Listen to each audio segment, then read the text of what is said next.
Assalomu alaykum, hurmatli ijtimoiy tarmoq foydalanuvchilari. Mana yana yangi qisqacha videolarimni qo'yib boshladim. Bundan oldingi videolarimda aytganimdek, kanalim yangi. O'zimni kommunal sohadagi shaxsiy ma'lumotlarimni o'rganyapman. Ya'ni o'zimni kommunal sohadagi shaxsiy xonadonimga shu kommunal sohadagi tartib-qoidalarni o'rganyapman.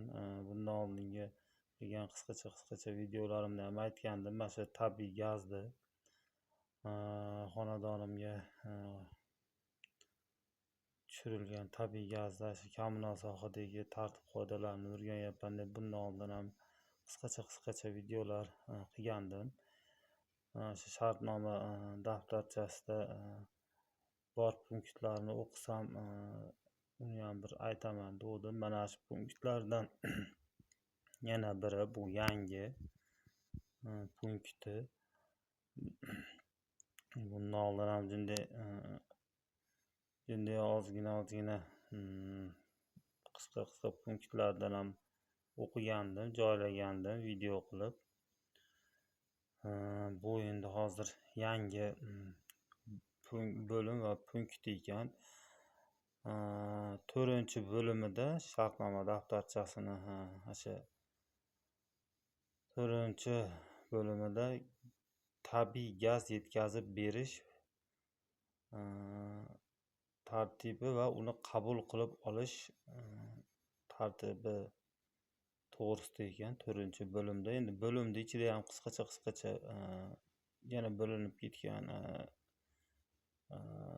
mazmundagi nimalari bor ekan. O'sha tabiiy gaz yetkazib berish va uni qabul qilish tartibi deb 4-bo'limga katta qilib aytilgandan keyin uni ichidagi qismida shartnomada ko'rsatilgan majburiyatlarni barchasini shartnoma shartlarini qonun hujjatlariga muvofiq bajarish kerak deb yozib qo'yibdi. Agar tomonlar zimmasidagi vazifalarni to'liq bajargan taqdirda shartnoma to'liq bajarilgan deb hisoblanar ekan. Ya'niki men tushunishim bo'yicha o'sha tabiiy gazni yetkazib berish va uni qabul qilib olish degan bo'limiga ichidagi o'sha aytgan bo'limiga o'sha iste'molchi, keyin yetkazib berish ta'minotchi o'rtasidagi shartnomadagi talablar qonun hujjatlariga muvofiq bo'lishi kerak va u agar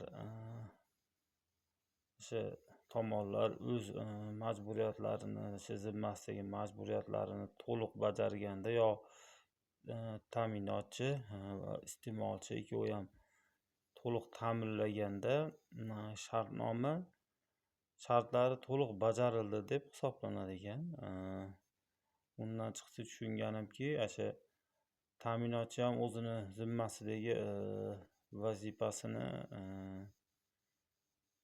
shu 4-bo'limda mana yozib qo'ygan ekan. O'sha ta'minotchi ham o'zini zimmasidagi vazifasini to'liq bajarishi kerak va iste'molchi ham to'liq bajarishi kerak ekan.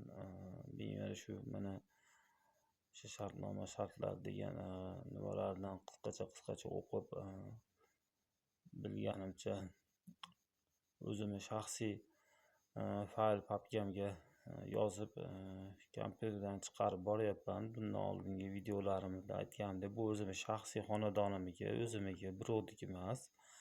Shuni o'rganib boryapman. Kommunal sohadagi ma'lumotlarim bu.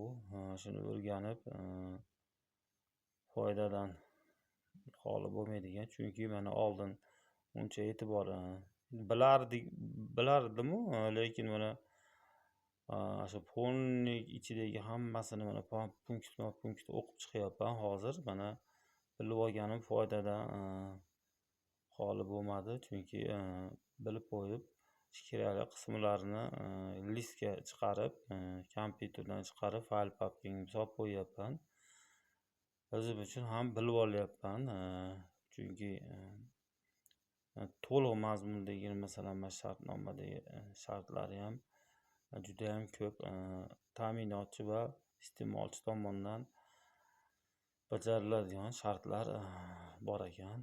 Shunga yana bir shu punktini mana aytdim. Hammaga rahmat, sog' bo'linglar.